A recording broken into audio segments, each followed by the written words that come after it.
The doorbell rang, and when I opened it, she stood there, jeans, cardigan, and a smile that almost hid the weight in her eyes. But then she leaned closer, her voice breaking into a whisper. "My kids are in the car." In that instant, everything I thought this night would be completely changed. The doorbell rang right on time, a crisp chime that cut through the background noise of my sons arguing over who got the bigger scoop of mac and cheese. I smoothed down the front of my button-up shirt, still faintly wrinkled despite the half-hearted ironing I'd given it earlier, and glanced around the living room. The Lego castle was still spread across the rug, the couch cushions uneven, and a faint smell of reheated pasta lingered in the air.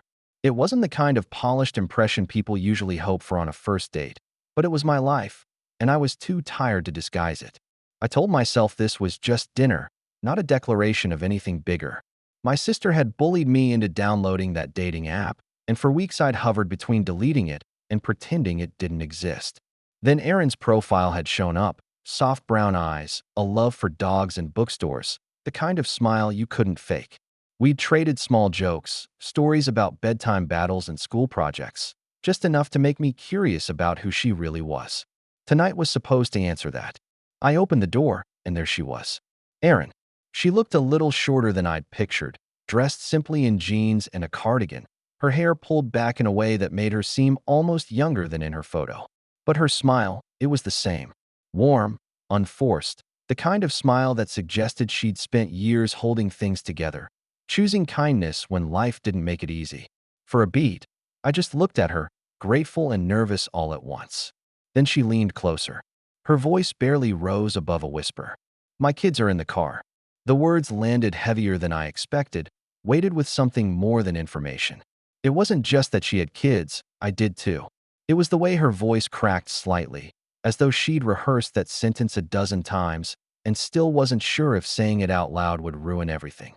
I froze, not because the revelation startled me, but because I recognized the quiet plea beneath it. That whisper wasn't about logistics, it was about fear. Fear of being turned away, of seeing disappointment flash across my face, of another night ending with her kids still buckled into the back seat of an old car while she figured out what to do next. For half a second, I thought of all the times I'd felt the same way after my wife died, standing on the threshold of a world that no longer seemed built for me, wondering if anyone would ever see past the chaos of two kids and a man still piecing himself together. I stepped aside quickly, slipping on my shoes without thinking. "Do you want to bring them in?"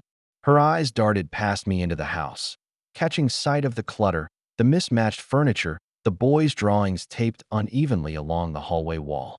She hesitated, shifting her weight from one foot to the other, as though even this small invitation might be too much to accept. "I wasn't sure if that'd be okay," she murmured. "It's more than okay," I said, already moving toward the porch. "Come on, let's go get them." We walked together across the driveway, the evening air sharp with the faint smell of rain. That's when I saw them, two small faces pressed against the foggy window of an old Toyota. The girl clutched a stuffed elephant so tightly it looked worn down to its seams. The boy leaned forward, nose smudging the glass, his expression a mix of curiosity and caution. When Aaron opened the car door, they climbed out slowly, shoes scuffing against the pavement. They hovered close to her side, eyes flicking between me and the unfamiliar house. Erin crouched slightly, her voice soft. "This is Daniel," she told them. "Remember I told you he has boys, too?" The kids gave the smallest of nods, neither moving closer nor stepping back, caught in that space children live in when they aren't sure if the world will be kind. I crouched to their level, careful not to crowd them. "Mac and cheese just went cold inside," I said with a smile. "But it only takes a few minutes to warm it back up if you're hungry." For a moment, silence hung heavy between us. Then the boy's mouth curved into a grin, small at first but growing, as if the word macaroni had tipped the balance. Erin exhaled, a breath she'd clearly been holding since the moment she whispered at the door. And just like that, the night began, not with charm or rehearsed lines, but with a simple truth: two parents, for kids, and the fragile hope that maybe, just maybe, this could be something more than survival. Inside, the warmth of the house wrapped around us, carrying with it the smell of buttered noodles and the faint, unmistakable scent of crayons. My boys had abandoned their bowls of mac and cheese halfway through, lured back to the carpet battlefield where towers of Lego blocks leaned precariously. When the door closed behind us, the noise of the outside world seemed to fall away, leaving only the rustle of small shoes and the nervous hush of two new children entering unfamiliar territory. Aaron's kids stood just inside the doorway, their coats still on, shoulders drawn in tight. The girl, slender, with wide, searching eyes, kept the stuffed elephant clutched to her chest as though it might vanish if she loosened her grip. Her brother lingered half a step behind her, his hand brushing the back of her sleeve like he needed the reassurance of contact. My boys, oblivious to the tension, were quick to notice the newcomers. "Hey," my oldest called out, waving a Lego piece in greeting. "Want to help us build a rocket?" The offer was met with silence, but I watched something flicker across the boy's face, hesitation giving way to interest. His sister's gaze lingered on the scattered bricks as though she wanted to join, but didn't quite trust the invitation yet. Erin shifted beside me, her hand tightening around the strap of her bag. I could feel her bracing for rejection, for awkward silence that might make her wish she'd never come. I crouched near the kids again, keeping my voice even. "The thing about mac and cheese," I said, nodding toward the table, "is that it tastes better when you eat it with friends. Want me to heat it up for you?" The boy looked at his sister, waiting for her lead. After a beat, she nodded, barely perceptible, but enough. He gave a small smile in return, the kind that comes from realizing the world isn't as unfriendly as you feared. Minutes later, the microwave hummed, and the four children were shoulder to shoulder on the living room carpet, their small voices overlapping as though they'd been playmates for years instead of minutes. Aaron and I sat on the couch, mugs of tea warming our hands.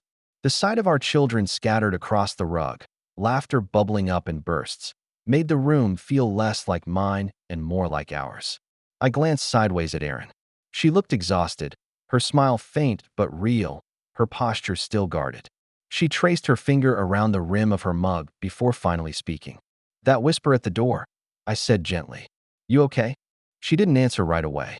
Instead, her eyes stayed fixed on her kids, as though watching them find their footing gave her courage. Then she let out a long, shaky breath. "I wasn't sure how much to say," she admitted. "Their dad left last winter. Just gone. No goodbye, no plan, nothing. I've been pretending I've got it under control ever since." Her words carried no bitterness, only fatigue. The kind of weariness that comes from holding up a collapsing roof with bare hands.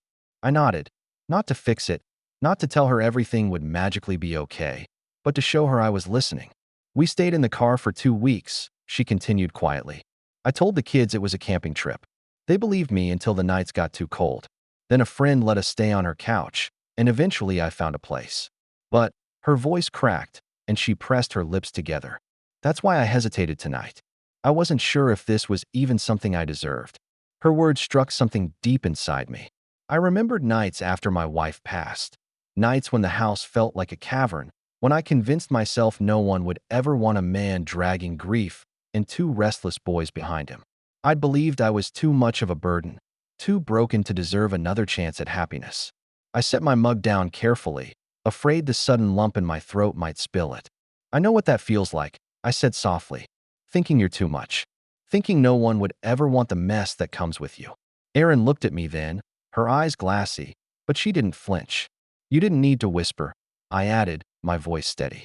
"You could have knocked and said, 'Hey, it's the five of us tonight.' And I still would have said, 'Come in.'" For a moment, neither of us spoke. The kids' laughter filled the silence, Lego bricks clattering onto the hardwood floor. Erin blinked rapidly, holding back tears, then smiled.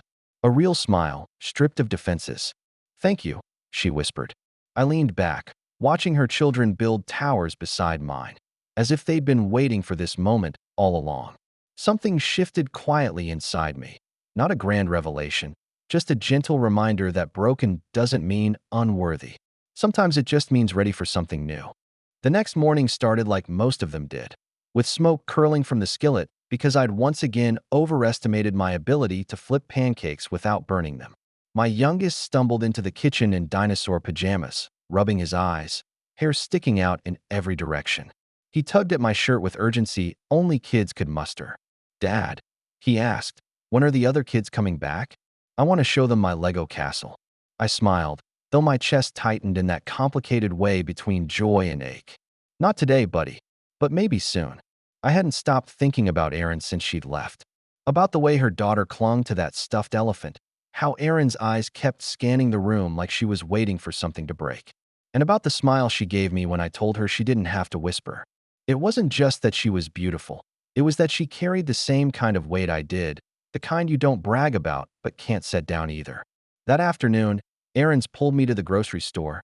A quick run, I thought. Bread, milk, and maybe something green so I could tell myself I'd try to be healthy. But as I turned into the cereal aisle, I stopped short. There she was. Erin stood with her kids beside the towering wall of boxes, her cart half full, her expression caught somewhere between decision and defeat. Her son argued loudly for chocolate puffs, while her daughter insisted the off-brand flakes were healthier because the cartoon mascot wore running shoes. Erin pressed a hand to her forehead like she was trying to massage away the chaos. When our eyes met, she froze, then let out a laugh so small and surprised it felt like the first real sound in the aisle. Didn't think I'd see you again this soon. I raised an eyebrow, resting a box of plain oats against my hip. Fate's a stalker, apparently. She shook her head, a grin tugging at her mouth. Or maybe we just both have kids who burn through cereal like it's currency. Her daughter tugged at her sleeve. Mom, can we please get the chocolate one? Please. Erin looked torn, and I recognized the expression instantly. The eternal parent calculation between budget, nutrition, and avoiding a meltdown in aisle 6. I grabbed a box of Frosted Flakes from the shelf and handed it to her son. Compromise, I said. This one's sweet enough to feel like candy, but not so bad you'll regret it. The boy's face lit up. Erin's narrowed. You're going to be the fun one, aren't you? Maybe, I replied with a shrug. Somebody has to balance out all the kale. Her laugh this time was louder, unguarded. The kind of laugh that turned heads down the aisle. Before I realized it, we were pushing our carts together, swapping suggestions. I tossed in extra chicken nuggets, and she retaliated by slipping a box of decent coffee into my cart when she noticed the cheap stuff I'd picked up. Non-negotiable, she said firmly, like it was an essential survival tool. By the time we reached the checkout, it didn't feel like a chance encounter anymore. It felt like something gently pulling us forward. Our kids darted around the end of the conveyor belt, bickering over who got to put items on first, while Erin and I stood side by side, closer than strangers had any right to stand. She glanced at me as the cashier rang up the last item. You know, this feels normal. Like too normal for a coincidence. I smiled. So let's not treat it like one. Park this weekend. Let the kids run wild while we drink coffee. She hesitated, the tiniest pause, then nodded. Yeah, I think we'd like that. As we walked out into the sunlight, arms full of grocery bags, it struck me how quickly ordinary moments could shift the course of things. Sometimes fate didn't announce itself with fireworks. Sometimes it just handed you a box of cereal and said, pay attention. The weeks that followed moved with a strange kind of rhythm. Fast in the way days disappeared, slow in the way small changes revealed themselves. One park trip turned into 3. Playdates blurred into dinners. My boys began to ask less if Erin's kids were coming over and more when. It was as if 4 children had quietly agreed they'd been part of the same team all along, and the adults were the ones still catching up. One Saturday, Erin showed up at my door balancing a casserole dish under one arm and a grocery bag under the other. It's lasagna, she announced. Don't judge. The noodles broke in half, so it's more like lasagna pieces. My sons cheered anyway, because lasagna was lasagna, and because Erin's kids had walked in with her, carrying their backpacks as if they'd been told this was a sleepover. Within minutes, the living room was filled with laughter, the floor scattered with toys and blankets.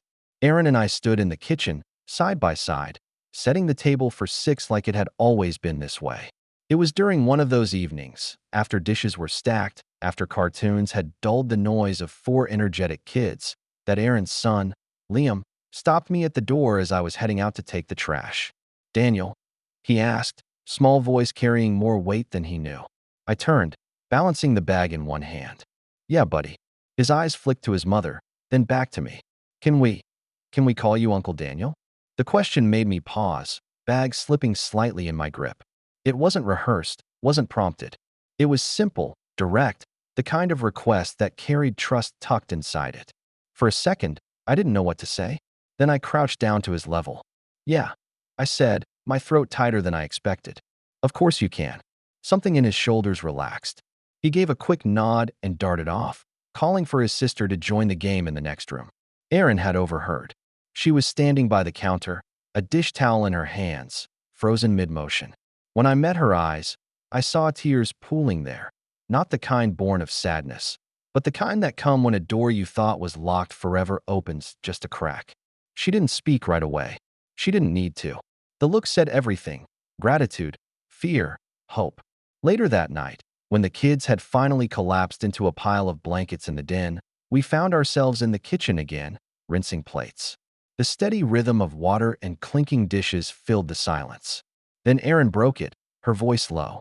"You know," she said, nudging me lightly with her shoulder, "this is starting to feel dangerously close to a real family."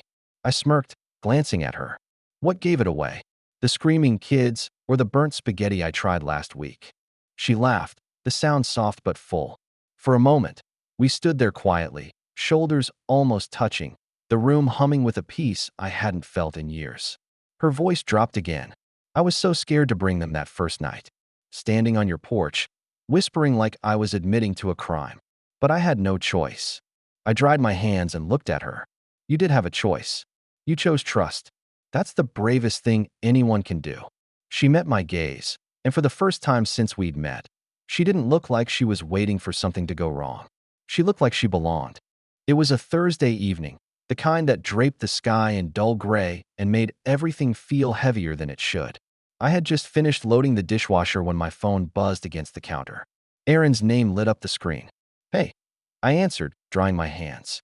Her voice trembled, almost breaking on the first word. "Daniel, I hate to ask, but the car won't start. I'm outside the diner with the kids. I don't know what to do." The sound of her children chattering faintly in the background cut through the phone. My chest tightened. I didn't think. "Stay there. I'm on my way." I grabbed my keys and jacket, calling upstairs to let my boys know I'd be back soon. The drive felt longer than it should have, headlights stretching across slick pavement. With every mile, I pictured Erin huddled with her kids in the cold, trying to convince them it was fine, when inside, she probably felt anything but.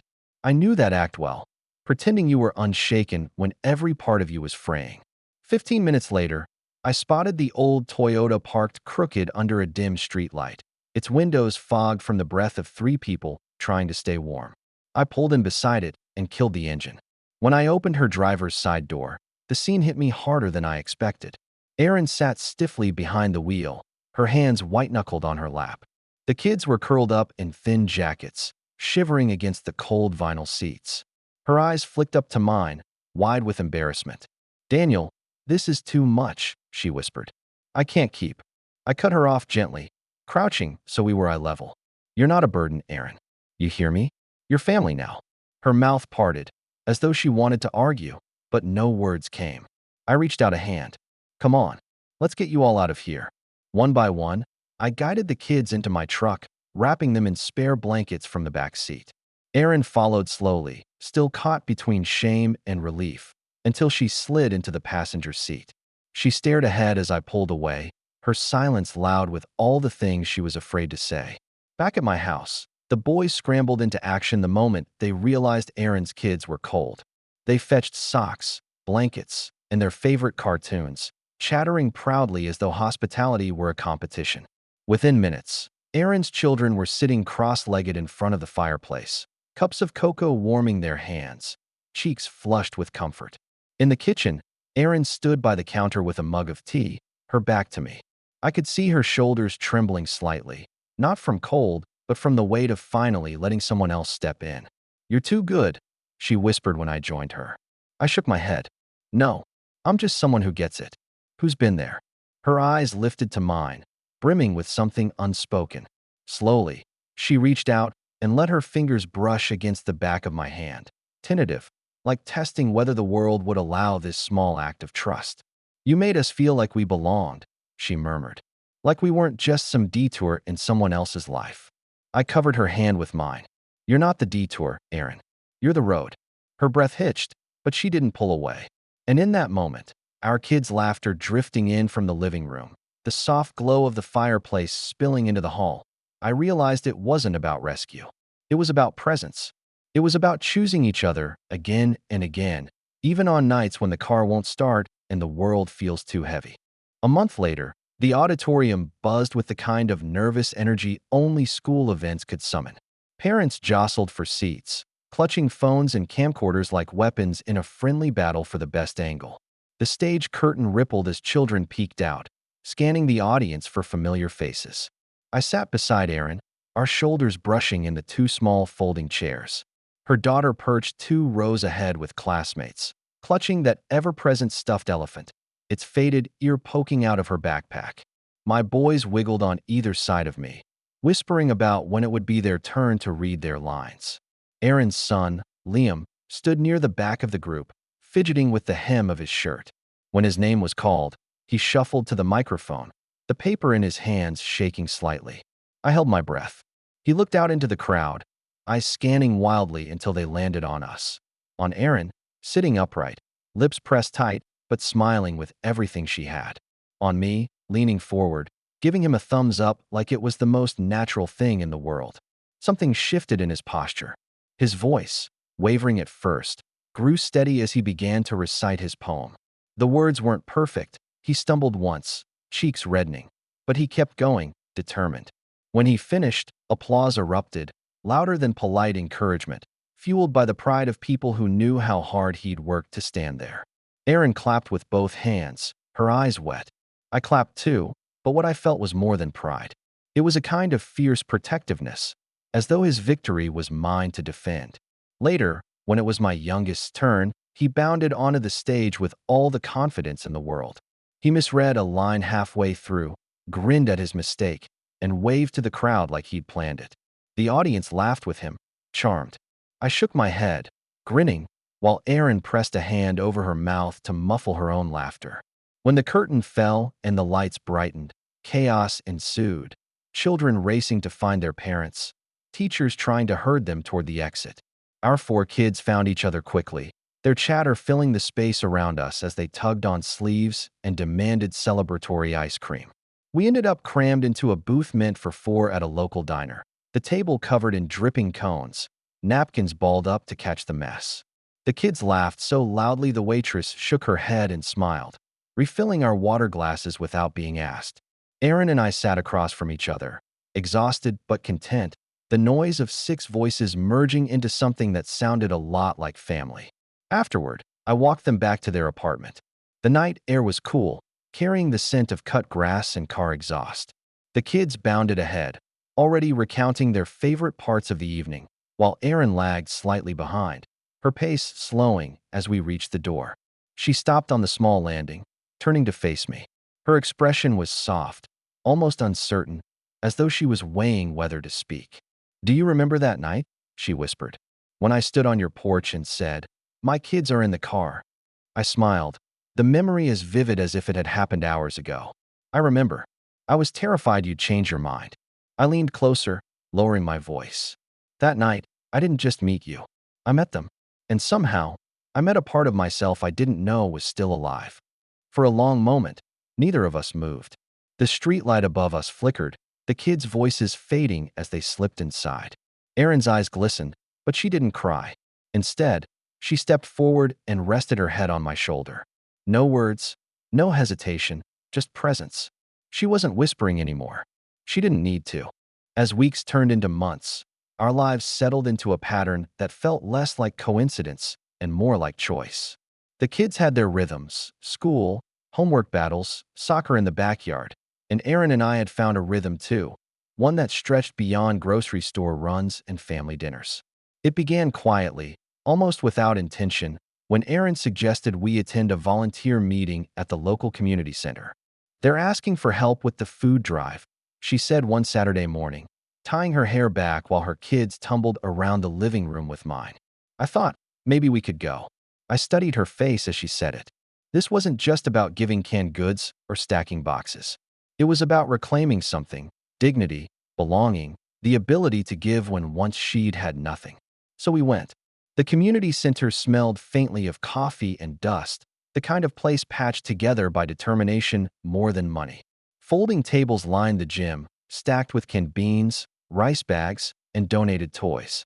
Parents like us moved among them, some weary, some eager, all of them carrying the invisible weight of stories they rarely spoke out loud. Our kids ran through the halls like they owned the place, helping to unload bags, laughing as they stacked toys into crooked towers. Watching them, I felt something shift. They weren't just recipients of kindness anymore. They were part of the giving. Aaron and I worked side by side, handing out boxes of food, helping other parents fill out job applications, listening to stories that mirrored our own in uncomfortable ways. More than once, I caught Erin wiping at her eyes when she thought no one noticed. I didn't press her, I understood. It was impossible not to see yourself in the faces of people asking for help. On the drive home, the kids asleep in the back seat, Erin's voice broke the quiet. "You know why I wanted to go today?" she asked. I glanced at her. "Because you're braver than you think." She smiled faintly, shaking her head. "Because I remember those nights in the car. I remember what it felt like to hope someone would notice, to wonder if anyone cared. And today, I wanted to be the person I needed back then." I reached across the console, letting my hand rest lightly over hers. She didn't pull away. After that, weekends at the center became part of our lives. We organized toy drives before Christmas, served meals during the cold months, helped single parents navigate paperwork that felt impossible alone. We weren't saints. We were just people who knew the terrain of struggle too well to look away from it. One Saturday, after a long day of sorting donations, we collapsed onto the back steps of the center while the kids played tag in the parking lot. Erin leaned against me, tired but content. "Do you ever think about how far we've come?" she asked softly. "From that night to this?" I thought of her whisper at my door, her kids huddled in the car, her voice thick with fear. And I thought of now, of children running free, of laughter echoing through a place that smelled of coffee and hope. "Yeah," I said, tightening my arm around her. "Sometimes I can't believe it's the same story." She closed her eyes, letting the moment sink in. And for the first time, I realized we weren't just building a family anymore. We were building a life. Messy, imperfect, but rooted in something stronger than either of us had alone. By the time spring came, the backyard felt more alive than it ever had before. The grass was worn thin in patches where the kids played soccer. The picnic table bore the scuffs of countless meals, and string lights Erin insisted we hang gave the place a warm glow once the sun dipped low. What started as a small idea, inviting a few neighbors and families we'd met at the community center, quickly turned into something bigger. That Saturday afternoon, the yard was filled with people. Children darted barefoot across the lawn, their laughter ringing out like music. Parents gathered in clusters, balancing paper plates heavy with hot dogs and potato salad, swapping stories about school pickups, night shifts, and the odd tricks they'd learned to stretch paychecks. Someone had brought a speaker, and faint music mingled with the hum of voices. It wasn't an official celebration, but it felt like one. I stood by the grill, flipping burgers while the smoke curled into the air. Erin was beside me, her hand brushing against mine every so often as she passed out drinks or waved to someone arriving at the gate. There was something different in her tonight. Lighter, freer, as if the weight she used to carry on her shoulders had been set down. Our kids moved through the crowd like they belonged everywhere at once. My youngest dragged Erin's daughter to the swing set, proudly showing her the fort he'd built beneath it. Liam organized a game of tag, pulling in kids he'd only just met. My oldest, always the peacekeeper, mediated when two little ones argued over a soccer ball. Watching them, I felt a quiet swell of pride. They weren't just surviving anymore, they were thriving. At one point, I glanced across the yard and saw Erin standing still amid the bustle. She wasn't helping, wasn't tending, wasn't hiding. She was just looking, at her children, at mine, at the people who had become our circle. Her smile was soft, her eyes reflecting the glow of the string lights overhead. When I walked over, she slipped her hand into mine without hesitation. Her fingers curled against my palm, warm and certain. She leaned closer, her voice low, caring only for me. "Can you believe this is our life now?" I looked around, at the kids shrieking with joy, at the neighbors laughing over lemonade, at the families who had once come to the community center with nothing, now sharing food and stories in our backyard. Then I looked back at her, remembering the very first night. the whisper at my door, her children waiting in the car, her voice lined with fear. It started with a whisper, I said. Her eyes shone, not with tears this time, but with awe. She leaned her forehead against mine, and we stood there quietly while the party swirled around us. Because sometimes the extraordinary doesn't begin with fireworks or grand gestures. Sometimes it begins with something small, a knock on the door, a hesitant whisper, a meal shared. And if you're brave enough to trust it, those small moments grow into something bigger.